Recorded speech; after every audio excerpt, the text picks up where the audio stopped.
There is a version of the Cold War that most people carry around in their heads.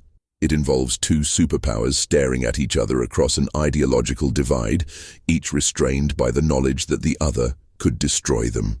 It involves tense but ultimately managed crises, backroom diplomacy, and a slow, grinding competition that eventually resolved itself when one side ran out of money and will. That version is not wrong exactly, but it leaves out almost everything that matters. It leaves out the technical failures, the communication blackouts, the men who sat in silos and bunkers and missile boats waiting for orders that sometimes never came, and sometimes came when they should not have. It leaves out the moments when the world came within a few minutes or a few degrees of authorization of ending, not because of policy failure or ideological miscalculation, but because a piece of hardware malfunctioned, or a technician misread a display, or a bear walked into a fence line in Minnesota at the wrong time. The Cold War was not a period of managed tension. It was a 40-year operational condition in which the possibility of total destruction was kept alive, rehearsed, maintained, and in several documented instances nearly triggered by accident. What follows is not a survey of well-known confrontations. It is not a retelling of the Cuban Missile Crisis in the way that story is usually told, with Kennedy's resolve and Khrushchev's blink and the sense that wisdom ultimately prevailed. It is something closer to an inventory of the incidents that were classified, minimized, suppressed, or simply never discussed in the public accounts of the era. It is an account of systems that were built to function without human intervention, of protocols that reduced individual judgment to the point of irrelevance, of a bureaucratic architecture designed so thoroughly around the concept of retaliation that it became structurally incapable of de-escalation once certain thresholds were crossed. The Cold War did not feel from the inside like a war. It felt like a permanent administrative condition. The catastrophe was always somewhere in the near future, always procedurally possible, always deferred by the same mechanisms that made it possible in the first place. The first thing to understand is the scale of what was actually built. By the early 1960s, the United States alone had deployed more than 20,000 nuclear warheads in various states of readiness. These were not stored in centralized locations under strict oversight. They were distributed across submarines patrolling the Atlantic and Pacific, across aircraft flying continuous airborne alert missions over the Arctic, across missile silos embedded in the plains of Montana and North Dakota, across naval vessels and air bases spread across Western Europe, across installations in South Korea and Turkey and Okinawa, and dozens of other locations that were never publicly acknowledged. The Soviet Union matched this architecture with its own parallel infrastructure, somewhat less technically sophisticated in the early years, but comparable in its geographic dispersal and its operational ambiguity. Both sides built systems that were, by design, difficult to destroy in a first strike. And systems that are difficult to destroy in a first strike are, by definition, systems that are always ready to respond. The readiness that made deterrence possible was the same readiness that made accidents consequential. The second thing to understand is the command and control problem. Deterrence theory depends on a credible ability to respond. If an adversary believes it can destroy your retaliatory capability before you can use it, deterrence collapses. To prevent this, both the United States and the Soviet Union developed what were called survivable command and control systems, meaning systems designed to function even after the central command structure had been destroyed. In practical terms, this meant delegating launch authority downward, distributing it, making it available to officers and crews who might be operating in communication blackouts, in damaged facilities, in conditions where there was no way to confirm whether national leadership still existed. The men responsible for maintaining deterrence understood that this delegation was necessary.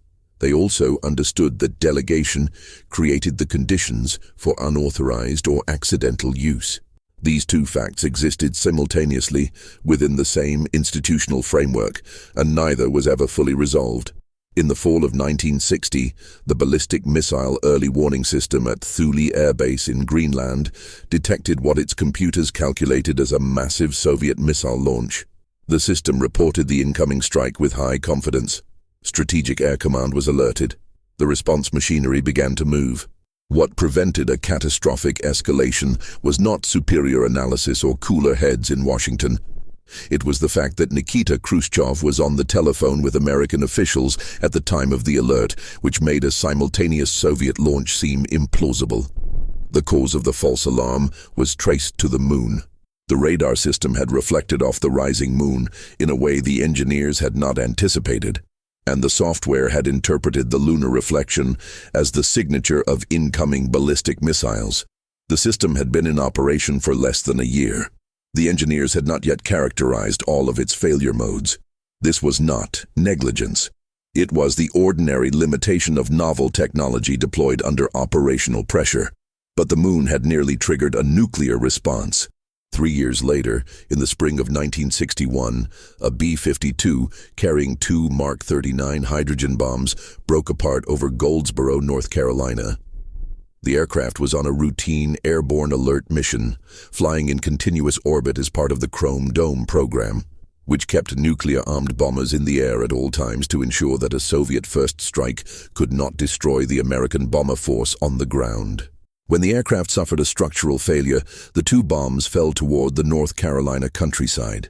Investigators who examined the wreckage found that one of the bombs had cycled through all but one of the arming steps required for detonation.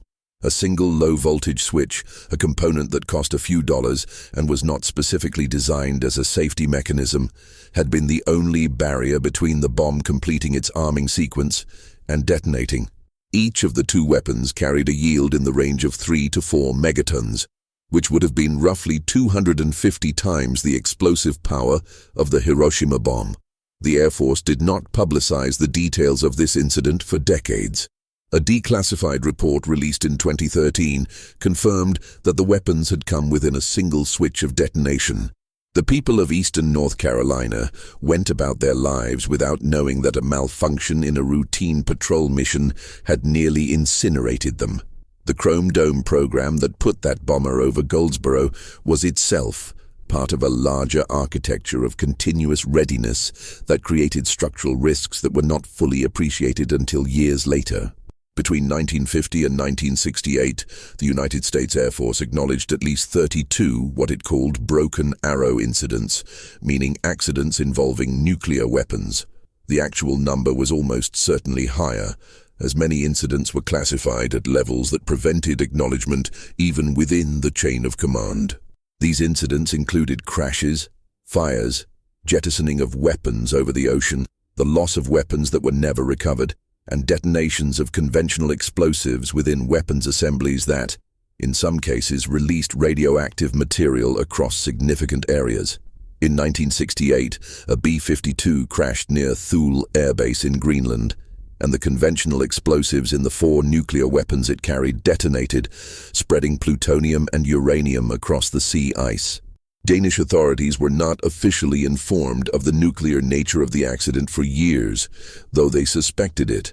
The recovery operation, which involved American and Danish personnel working in contaminated conditions without full protective equipment, was classified and not disclosed in detail until 1995. The Soviet side of this accounting is less well documented, because Soviet records were far more tightly controlled, and because many of the relevant archives remain closed. But what has emerged over the decades since the Soviet collapse suggests a parallel history of accidents, near misses, and institutional failures of comparable severity. Soviet submarine operations in particular appear to have generated a significant number of incidents involving nuclear weapons, some involving fires and floods aboard vessels carrying operational warheads, and at least one involving a scenario that came very close to an unauthorized launch. The K-19 submarine, which suffered a reactor coolant failure in 1961 and was subsequently fictionalized, was part of a broader pattern of technical failures aboard Soviet nuclear vessels that reflected the pressure under which the Soviet naval nuclear program had been built. The program had been accelerated beyond the capacity of Soviet industry to support it with adequate safety procedures, spare parts, and trained personnel. The Cuban Missile Crisis of October 1962 is typically understood as the moment the Cold War came closest to hot war. What is less typically understood is the specific mechanism by which it nearly did. On October 27, 1962, the day that has been called the most dangerous day in human history by several historians who have examined the classified records, a Soviet submarine designated B-59 was operating in the Atlantic near the quarantine line established by the United States Navy. The submarine had been out of contact with Moscow for days. It had been subjected to harassment by American anti-submarine forces, including the dropping of practice depth charges intended to signal the submarine to surface and identify itself. The submarine's captain, Valentin Savitsky, did not know that these were practice charges. He believed his vessel was under attack. He concluded that nuclear war had begun. He ordered the preparation of the submarine's nuclear-armed torpedo, which had a yield sufficient to destroy the entire American naval force in the area and trigger a catastrophic escalation. 2 of the 3 officers required to authorize the launch agreed. The third, a senior officer named Vasily Arkhipov, refused. Under Soviet naval protocol at the time, the decision required unanimity among the 3 senior officers. Arkhipov's refusal prevented the launch.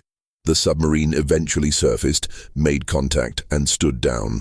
The incident was classified by both sides and not disclosed in detail until decades later. Vasily Arkhipov died in 1998, largely unknown.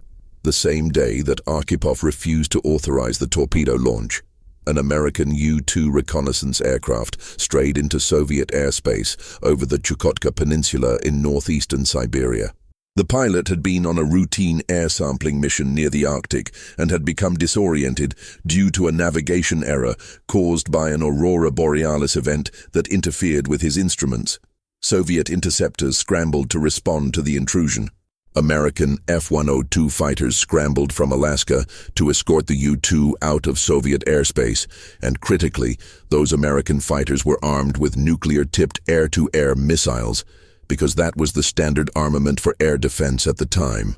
The Soviet interceptors and American fighters came within range of each other over the Bering Strait region during the most acute phase of the Cuban Missile Crisis.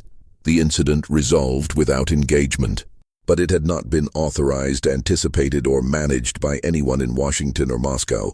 It had emerged from a navigation error and an atmospheric phenomenon, and it had nearly introduced nuclear weapons into an engagement at the moment when any such engagement would have been interpreted as the opening of a strategic exchange. The mechanisms of automated response that both sides built were not limited to hardware. They extended into the institutional cultures of the military organizations responsible for maintaining nuclear readiness. Strategic Air Command under General Curtis LeMay had developed by the early 1960s a culture of operational initiative that alarmed senior civilian officials when they understood its implications. LeMay believed that the purpose of nuclear forces was to be used in the event of conflict, not merely to deter conflict, and he had instilled in his command a posture of aggression that was reflected in operational plans that specified preemptive options. The Single Integrated Operational Plan, known as PSYOP, which governed American nuclear targeting from 1960 onward, was a document of extraordinary thoroughness and extraordinary inflexibility. It specified the sequence and targets of nuclear strikes in such detail, and with such limited options for selective or limited response, that civilian officials who were briefed on it during the Kennedy administration reacted with shock. The briefing given to Secretary of Defense Robert McNamara in early 1961 left him, by his own account, unable to sleep. The plan as written at that time called for the simultaneous delivery of nuclear weapons to every significant target in the Soviet Union, China, and Eastern Europe, regardless of whether China or the Eastern European countries were party to any conflict that had prompted the strike. The estimated casualties from this plan ran to several 100 million people. The plan had been written by military planners operating under their own institutional logic without civilian oversight, and it had been in effect for months before the incoming Kennedy administration understood what it contained. The Soviets developed their own version of institutional rigidity in response to their own pressures. The Soviet command system placed enormous weight on centralized authority, which created the opposite problem from the American system. Where the American system risked unauthorized initiative from below, the Soviet system risked paralysis from above. In the event that Soviet leadership was destroyed in a first strike, the ability of Soviet forces to retaliate was in question. The Soviet response to this problem was the development of a system known as perimeter, which Western analysts later nicknamed Dead Hand. Perimeter was a semi-automated launch control system designed to detect the signatures of a nuclear attack on Soviet territory, specifically the seismic signatures of nuclear detonations and the electromagnetic signatures of nuclear explosions, and then, if certain conditions were met, including an inability to contact Soviet leadership, to automatically transmit launch authorization to all Soviet strategic forces. The system was not fully automated in the sense of requiring no human involvement. It did require a human operator to activate it and to send the launch commands. But the human operator who would activate and use the system was a duty officer sitting alone in a hardened bunker, isolated from the outside world, whose sole institutional purpose was to ensure that the Soviet Union retaliated if it was attacked. The system was tested, refined, and placed on operational duty in the early 1980s. American intelligence did not confirm its existence until years later. It remained operational after the Soviet Union dissolved. The nuclear close calls of the 1960s were not limited to the superpower confrontation. The weapons that both sides deployed were stored, maintained, transported and handled under conditions that created persistent risk of accidents and unauthorized use.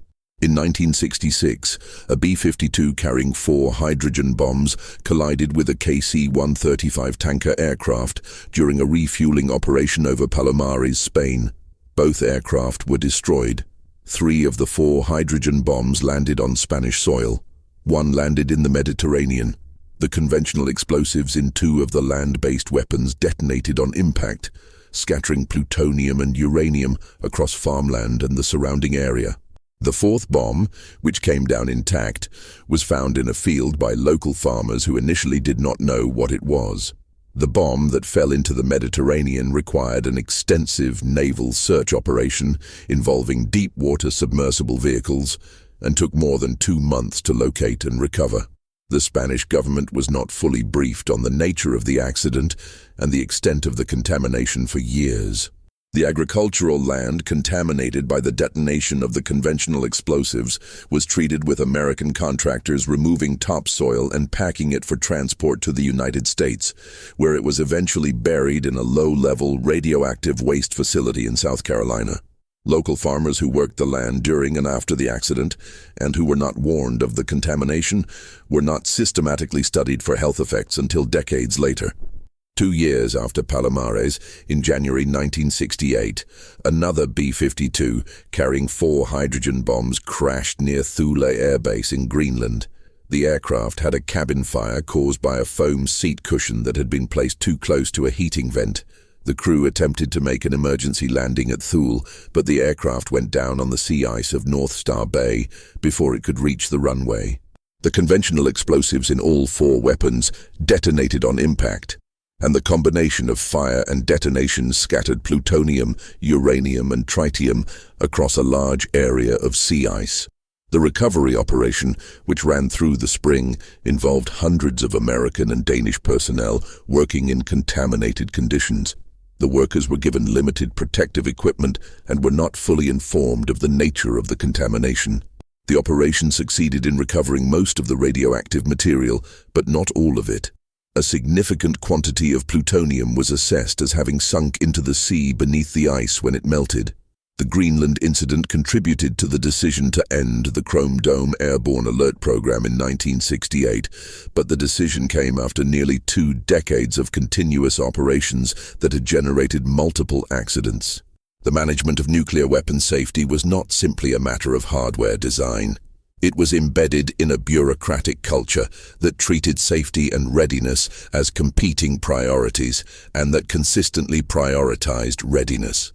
The permissive action link, a device designed to prevent unauthorized use of nuclear weapons by requiring a valid code to arm them, was not universally deployed on American nuclear weapons until well into the 1970s. Before that, many weapons were deployed without electronic locks, relying instead on procedural safeguards and the assumption that the personnel who handled them would follow orders. This assumption was not without basis, but it also was not absolute, as subsequent research into the history of nuclear weapons accidents and near unauthorized uses has demonstrated.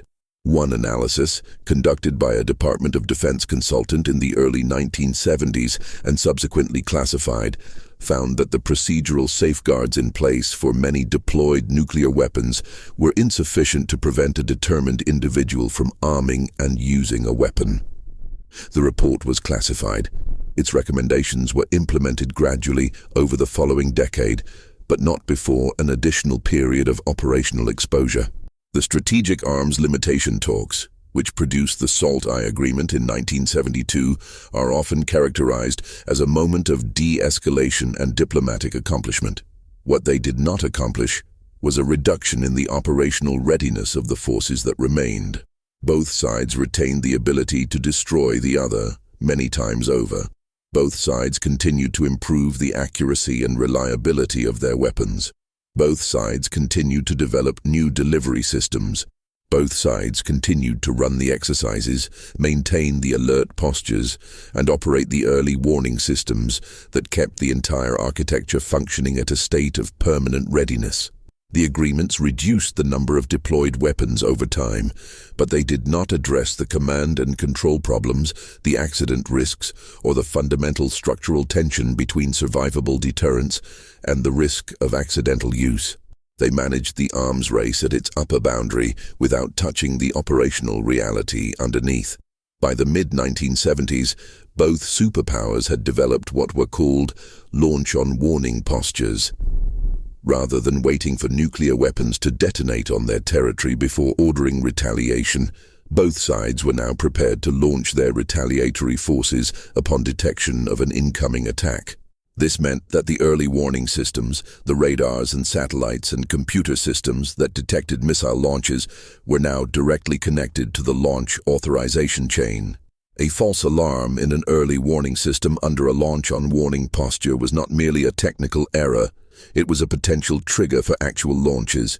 The pressure on early warning systems was therefore not only to detect launches accurately, but to do so within the very narrow time window between launch detection and the point at which intercontinental ballistic missiles would begin to strike their targets, a window measured in minutes. This pressure compressed the time available for human judgment to the point where human judgment was structurally marginalized. On November 9, 1979, a technician at the North American Aerospace Defense Command in Colorado Springs accidentally inserted a training tape into the operational computer system. The training tape simulated a full-scale Soviet nuclear attack on the United States in the most realistic detail the system could generate. For several minutes, the NORAD display showed hundreds of incoming Soviet missiles. Duty officers initiated alert procedures. Strategic Air Command was notified. Aircraft began preparation for launch. It was 6 minutes before someone realized that the attack the displays were showing was not real. The technical cause was identified quickly, but the 6 minutes during which launch preparation had proceeded were not recoverable in any operational sense. They had happened. The procedures had been initiated. The machinery had moved. The incident was classified and not publicly disclosed for years. Less than a year later, on June 3, 1980, a defective computer chip caused the American early warning system to report that 2 Soviet submarine-launched ballistic missiles had been fired at the United States. A few minutes later, the system reported 220 missiles. Then it reported 2200. Strategic Air Command was alerted. Bomber crews were ordered to their aircraft. Launch control officers were placed on heightened alert. Satellite data did not confirm the missile launches, which was the data inconsistency that eventually caused the alert to be stood down. The defective chip was a 46-cent integrated circuit, a component so small and cheap that its failure was not considered a significant risk scenario in the system's reliability assessments. The chip was replaced. The same failure mode recurred several days later. Both incidents were classified. The existence of the June 1980 false alarm was confirmed only years later when a congressional inquiry examined the reliability of the American early warning architecture. The Soviet early warning system generated its own false alarm in September of 1983 at a moment of exceptional political tension. NATO had been conducting a major command post exercise called Able Archer 83 in November of that year, which the Soviet leadership interpreted with genuine alarm as a possible cover for an actual nuclear first strike. The preceding months had seen the Reagan administration's rhetoric toward the Soviet Union reach a level of hostility that Soviet analysts took seriously as an indication of aggressive intent. In this context, on September 26, 1983, the Soviet early warning satellite system reported that the United States had launched 5 intercontinental ballistic missiles at the Soviet Union. The duty officer responsible for the system, a lieutenant colonel named Stanislav Petrov, received the alarm and was required by protocol to report it upward as an actual attack. He did not.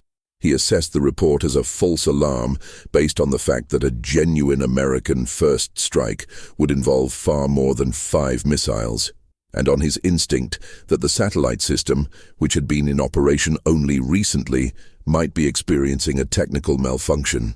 He was correct. The alarm had been caused by the satellite system confusing the reflection of sunlight off cloud tops for the signature of missile launches. Petrov's decision not to report the alarm as genuine and to instead classify it as a system error was a deviation from protocol. It was also, in retrospect, the correct decision. He was neither punished nor rewarded for it. The incident was classified. He was eventually reprimanded for incomplete record-keeping in his log of the incident. He died in 2017. The Able Archer 83 exercise, which provoked genuine Soviet alarm about American intentions, was itself an example of how the machinery of Cold War management could generate crisis through its own internal logic. American planners had designed the exercise to be realistic, which meant it closely mimicked the actual procedures and communication patterns of a genuine nuclear alert. Soviet intelligence, monitoring the exercise, could not definitively distinguish between the exercise and the preparation for an actual strike. KGB reporting during and after the exercise indicated that senior Soviet leaders had genuinely considered the possibility that NATO was using the exercise as cover for a first strike. American intelligence analysis of Soviet responses to Able Archer, conducted after the fact, concluded that the risk of miscalculation during that period had been significantly higher than American planners had understood at the time. The exercise had been intended to demonstrate resolve. Instead, it had demonstrated to the people conducting it in retrospect how little visibility each side had into the interpretive frameworks of the other. The nuclear close calls were not limited to the superpower level. The spread of nuclear weapons technology to other states created additional points of potential catastrophe. Pakistan and India both developed covert nuclear weapons programs in the 1970s and 1980s, and both conducted or advanced their programs in ways that created risks of conflict that were poorly understood by outside observers. The Kargil conflict of 1999, a limited but intense military engagement between India and Pakistan following Pakistan's infiltration of Indian-controlled territory in Kashmir, occurred at a time when both countries had tested nuclear weapons within the previous year. American officials who analyzed the situation in real time concluded that the risk of nuclear escalation was non-trivial. Pakistan's military had developed a nuclear posture that involved relatively early use of nuclear weapons in the event of a conventional military defeat.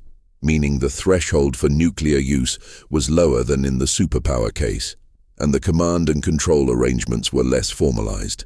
The conflict was eventually de-escalated through American diplomatic pressure, but the nature of the risk had not been fully visible to outside observers while it was occurring. The history of nuclear close calls is also a history of individuals who deviated from protocol and in doing so prevented catastrophe. The asymmetry between these cases and the cases where protocol was followed is instructive. Vasily Arkhipov refused to authorize the torpedo launch on B-59. Stanislav Petrov refused to classify the satellite alert as a genuine attack.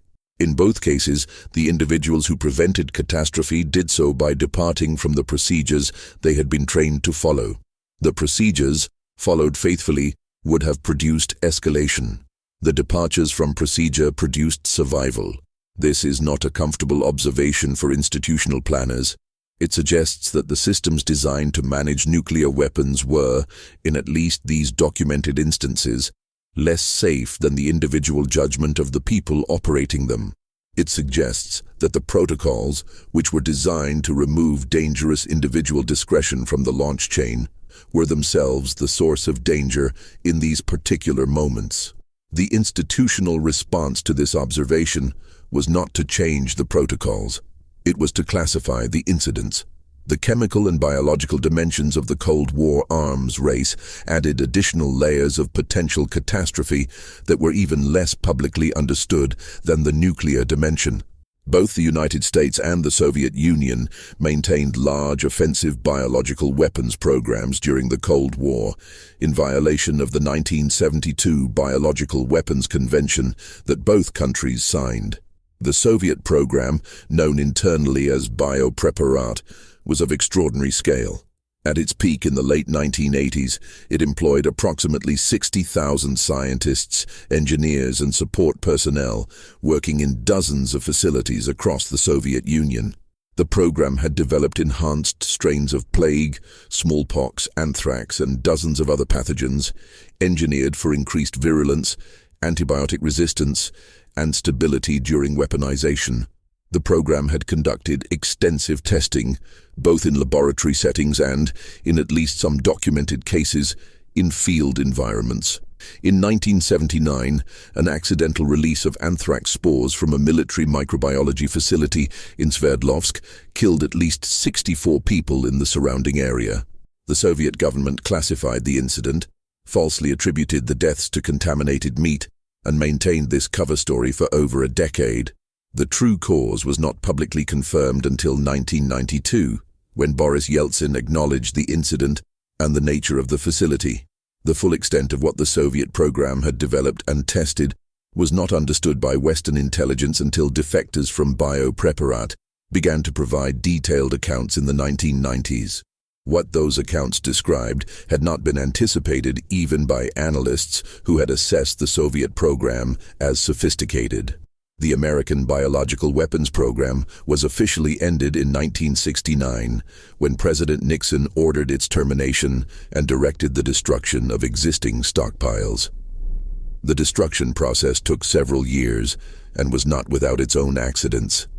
But the termination of the offensive program did not end the institutional knowledge that had generated it, and it did not address the question of what would happen to the biological weapons expertise, facilities, and materials that the Soviet Union had developed and that remained in place after the Soviet collapse. The Soviet successor states, particularly Russia, Ukraine, and Kazakhstan, were left with biological weapons infrastructure that exceeded their capacity to manage, secure, and dismantle. The Nunn-Lugar Cooperative Threat Reduction Program, established in 1991, attempted to address this problem by funding the safe disposal of former Soviet weapons and the conversion of former weapons facilities to civilian use. The program made significant progress, but it operated under continuous political friction, funding uncertainty, and bureaucratic obstruction, and it did not fully address the expertise problem. The scientists who had worked in biopreparat had knowledge that could not be physically secured or destroyed. Some of them emigrated. Some of them were approached by governments and non-state actors with resources to offer. The biological weapons legacy of the Cold War was not contained by the end of the Cold War. It dispersed. The intelligence operations conducted by both sides during the Cold War generated their own category of near catastrophe, distinct from the weapons programs but intersecting with them in important ways. The intelligence competition was extraordinarily intensive, involving surveillance overflights, underwater cable tapping, human penetration of senior military and intelligence positions, and technical collection operations of extraordinary ingenuity and audacity. The American program to tap Soviet undersea communications cables in the Sea of Okhotsk, known as Operation Ivy Bells, involved American submarines conducting extended covert operations in Soviet territorial waters, attaching recording devices to the cables that carried Soviet military communications between the Kamchatka Peninsula and the Soviet Pacific Fleet headquarters in Vladivostok. The operation, which was classified at the highest levels and known only to a handful of officials, succeeded in collecting Soviet military communications for years. It was eventually compromised when a former National Security Agency employee named Ronald Pelton sold information about it to Soviet intelligence. The Soviets recovered the collection devices without publicly acknowledging what they had found. The American intelligence community concluded that the operation had been compromised only when Pelton was identified through other means. The penetration of American intelligence organizations by Soviet agents and the penetration of Soviet intelligence organizations by American agents and by double agents working for both sides simultaneously created a situation in which neither side could be fully confident in the integrity of its intelligence picture. The Aldrich Ames case, which involved a senior CIA counterintelligence officer who sold the identities of American sources inside the Soviet intelligence apparatus to the KGB beginning in 1985, demonstrated how thoroughly the American intelligence picture of Soviet intentions and capabilities had been compromised. Ames identified virtually every significant American human intelligence source inside the Soviet Union over a period of years. Most of these sources were executed. The American understanding of Soviet intentions during the most dangerous period of the Reagan-era confrontation was thus filtered through a contaminated intelligence apparatus.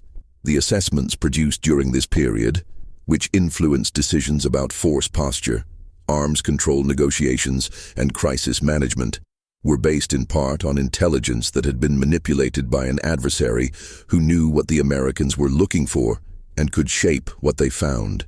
The strategic defense initiatives of the 1980s added another dimension of instability to an already complex situation. President Reagan's announcement of the Strategic Defense Initiative in March 1983, which proposed the development of a space-based missile defense system that could intercept Soviet ballistic missiles before they reached American territory, was interpreted by Soviet military planners as a potential first strike enabler rather than as a purely defensive system. The logic was straightforward. A missile defense system that could intercept a large portion of an opposing force's ballistic missiles would be most valuable not if used in response to a Soviet first strike, since even a degraded American force would still be able to launch a devastating retaliation, but if used in combination with an American first strike that had already destroyed most Soviet missiles on the ground. In that scenario, a missile defense system would only need to intercept the surviving Soviet force, which would be substantially smaller than the full Soviet arsenal. Soviet strategic planners concluded that the American Missile Defense Initiative was designed to accompany, not replace, an offensive first strike capability, and they adjusted their posture accordingly by placing their forces on higher alert and by accelerating the development of countermeasures. The systems that were intended to make the United States safer by reducing the effectiveness of Soviet missiles had the practical effect of increasing Soviet alert postures and therefore increasing the risk of accidental launch. The nuclear submarines operated by both sides during the Cold War constituted their own category of persistent danger. The combination of isolation, extreme operating conditions, mechanical complexity, and the presence of nuclear weapons created an environment in which accidents were not rare. The Soviet submarine K-129 sank in the Pacific in 1968 under circumstances that have never been fully explained. The American CIA subsequently mounted a covert operation known as Project Azorian to salvage sections of the submarine from the ocean floor using a specialized recovery vessel disguised as a commercial deep-sea mining ship. The operation succeeded in recovering a portion of the submarine. What was found in the recovered section has never been fully disclosed. The Soviets mounted their own search for K-129 and did not find it. They conducted the search without knowing that the Americans were simultaneously attempting to recover it.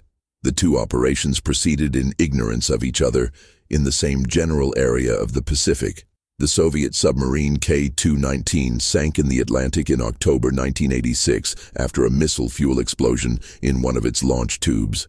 The submarine was carrying 16 ballistic missiles, each armed with multiple nuclear warheads, and was operating approximately 1,000 miles east of Bermuda. The explosion killed 3 crew members immediately and disabled the submarine. A damaged missile tube had to be sealed manually. The officer who performed this task, a sailor named Sergei Preminin, sealed the tube from the inside and was unable to open the escape hatch afterward due to the pressure differential. He was 20 years old. He died in the sealed compartment. The submarine subsequently sank to the ocean floor, where it remains, along with its weapons. The Soviet government did not publicly acknowledge the full nature of the accident for years.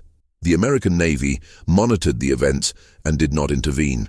The accidents that occurred in the Soviet submarine force during the Cold War were partly a product of the pace at which the Soviet Union had built its naval nuclear capability. The pressure to match American naval power had led to construction schedules and operational tempos that exceeded the capacity of Soviet shipyards and training programs to support with adequate quality control. Reactors were installed without sufficient testing. Crews were trained on compressed schedules. Maintenance was deferred under operational pressure. The result was a submarine force that was technically capable of delivering nuclear weapons to American coastal cities, but that was operating with a level of mechanical unreliability that made accidents a routine feature of operations. This unreliability was understood within the Soviet Naval Command, but was not a factor that could be allowed to slow the operational tempo, because the operational tempo was driven by the strategic requirement to maintain a survivable nuclear deterrent, and that requirement was itself driven by the nature of the superpower confrontation that both sides were simultaneously managing and sustaining.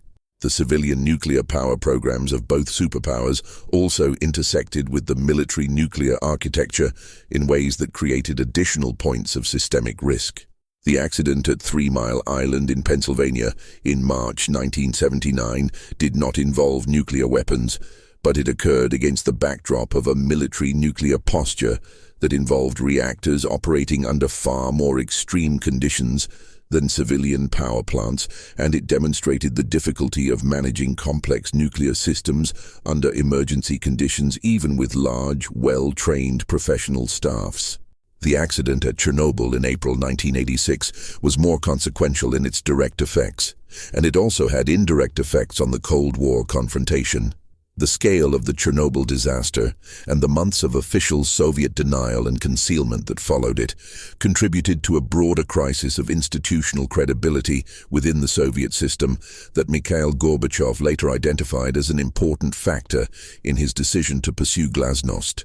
The catastrophe of a civilian reactor accident helped open the door to a reassessment of other forms of secrecy within the Soviet state, including the secrecy that surrounded the military nuclear program. The arms control negotiations of the 1970s and 1980s generated their own category of close calls, not in the physical sense of accidents, but in the diplomatic sense of moments where the process nearly collapsed and was preserved by factors that had nothing to do with the substantive merits of the agreements being negotiated. The SALT II Treaty, signed in 1979, was never ratified by the American Senate, which had become politically hostile to arms control in the context of Soviet adventurism in Africa and the invasion of Afghanistan in December 1979. The failure of SALT II ratification removed the formal legal architecture governing strategic nuclear competition at a moment when both sides were deploying new generations of weapons. The intermediate-range nuclear forces negotiations of the early 1980s took place in an environment of extraordinary hostility, with large public demonstrations in Western Europe against the planned deployment of American Pershing II and cruise missiles, and with Soviet negotiators walking out of the talks in 1983 following the NATO deployment decision. The negotiations resumed only after changes in Soviet leadership and American approach that took years to materialize. During the period when the negotiations had collapsed and deployment had proceeded, the European theater contained a density of nuclear weapons and the delivery systems to use them that made the prospect of any conventional military engagement in Europe likely to escalate to nuclear use within hours. The Pershing II missiles that were deployed in West Germany in the early 1980s were of particular concern to Soviet military planners because of their accuracy and their short flight time to targets in the Western Soviet Union. The flight time from deployment locations in West Germany to targets in the Soviet Union was approximately 6 minutes. This meant that the Soviet early warning system would have, at most, a few minutes to characterize an incoming Pershing II launch, assess whether it was a genuine attack, and present that assessment to Soviet leadership for a decision. The time available for this process was shorter than the time required for a reliable assessment, which meant that under a launch on warning posture, a Pershing II launch, whether genuine or accidental, might trigger a Soviet response before the nature of the launch had been confirmed. Soviet military planners understood this dynamic and had adjusted their alert postures in the European theater accordingly, which meant that conventional military activity in the European theater was taking place in the shadow of nuclear trigger conditions that were significantly compressed compared to the intercontinental case. The end of the Cold War is typically located in 1989, the year the Berlin Wall fell, or in 1991, the year the Soviet Union formally dissolved. These dates mark political and institutional transformations of genuine historical importance. They do not mark the end of the physical infrastructure of the Cold War, the weapons, the delivery systems, the early warning architectures, the command and control systems, the institutional cultures that had developed over 40 years. The weapons remained deployed. The early warning systems remained operational. The doctrines developed during the Cold War remained embedded in the military planning of both Russia and the United States.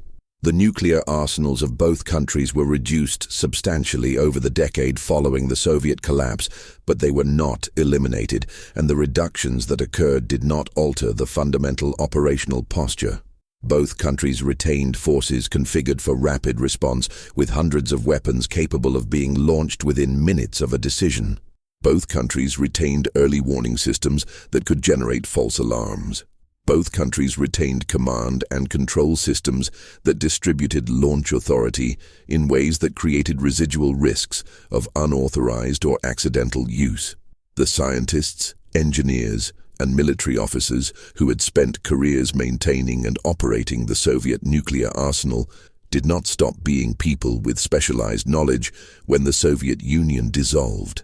The knowledge they held concerning weapon designs, material properties, production processes, and vulnerability of existing systems was not destroyed with the Soviet state.